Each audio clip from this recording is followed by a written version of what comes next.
The hotel I was staying in Lisbon was Hotel Mundial, and I would highly recommend it.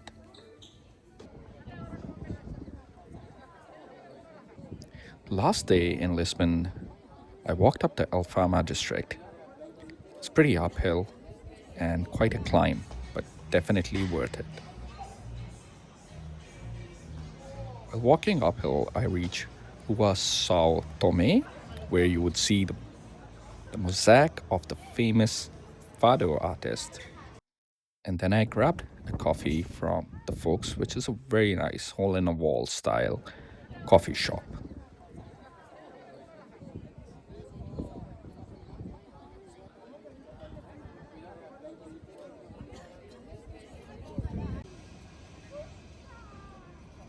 Going further uphill, you would come across Porta do Sol, which is one of the most famous viewpoints of Lisbon. It's quite busy. The earlier you get there, the better. And next, another very famous viewpoint is Santa Luzia, from where you can see the old city of Lisbon and the port itself.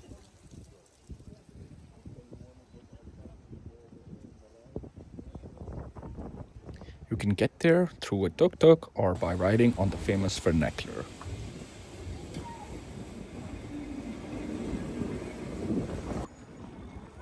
After the viewpoints, I started walking through random streets, just exploring the old parts of the city.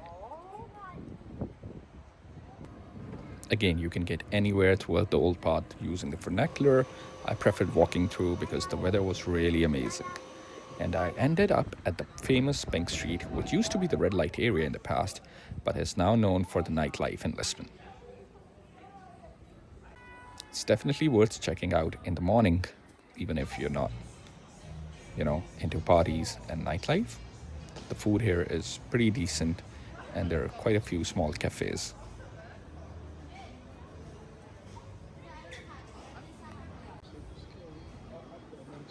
I grabbed a tuk-tuk and drove to the Belem district, which is almost an hour 40 minutes away if you're planning to walk. So I would highly recommend a tuk-tuk. I was in Lisbon in December, which is off season, and the tuk-tuk cost me just 80 euros to explore the whole of Belem district and drop back at my hotel, which is a pretty decent deal. Our first stop was the famous LX factory district, which probably used to be factories in the past, but is known for its graffiti, art installations, and lots of cafes. Plus, the very famous bookstore, Ler Devagar is the name of the bookstore. Must check it out.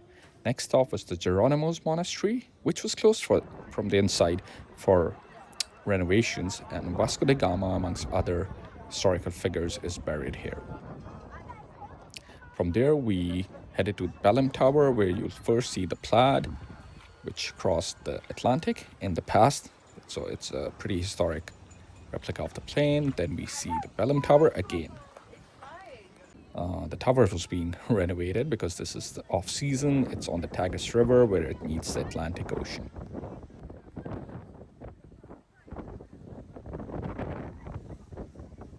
From Belém Tower, the monument to the discoveries is just a short walking distance and is highly recommended just for the views.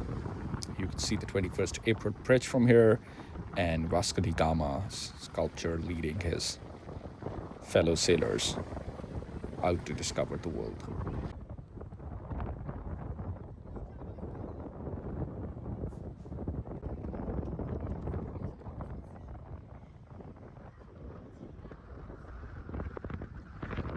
It dropped us back near the hotel where there are a lot of shops, such as these famous sardine shops, which are a festival in themselves. And eventually, I ended up at Landeau Chocolate, which is definitely best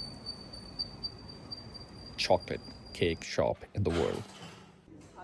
I would highly recommend you spending at least an hour or two there just hanging out. Next, we roamed around the neighborhood of the chocolate shop and then walked back to the Chiado district.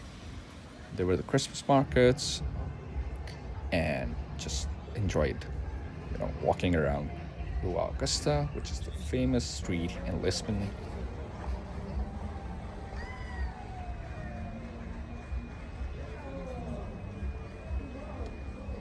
Rua Augusta leads to Arco de Rua Augusta, the famous Lisbon landmark.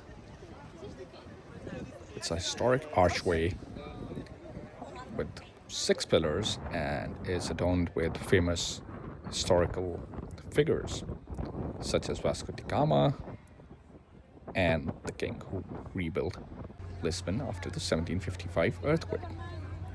The archway leads to Parco do Comercio, basically, probably the commercial plaza.